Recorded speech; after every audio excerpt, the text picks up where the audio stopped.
যারা নেয় তারা দেখেছি নায়ক নায়িকা নিয়েই ব্যস্ত থাকে। এদের মধ্যে পরকীয়ার সম্পর্ক।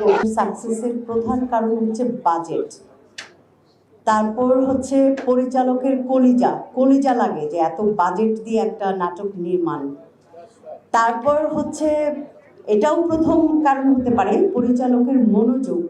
পরিচালকের যদি মনোযোগ না থাকে, কোনো আর্টিস্টের মনোযোগই থাকে না।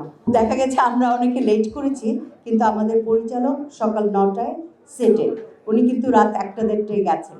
ওনাকে আমি অনেকবার চেষ্টা করেছি ওনাকে একটা দিন একটু ফেল মারতে, মানে যেন দেখি যে আমার পরে উনি এসছেন না। আমি গিয়ে দেখি যথারীতি রাজা মহাশয় বসে আছেন।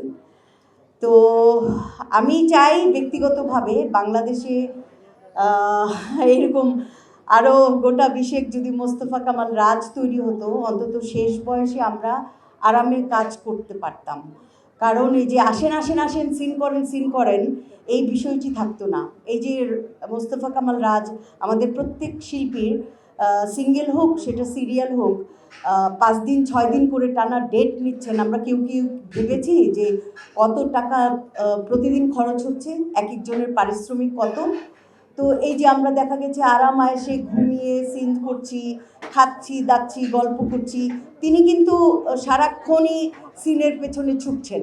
এই আসো আসো এখন সাইন চলে যাবে, চলো চলো চলো। তো আমরা তো আরাম আয়েসে ছিলাম। তো এই 5-6 দিন করে কেউ এখন আর ডেট নেয় না, খুব একটা মানুষ না।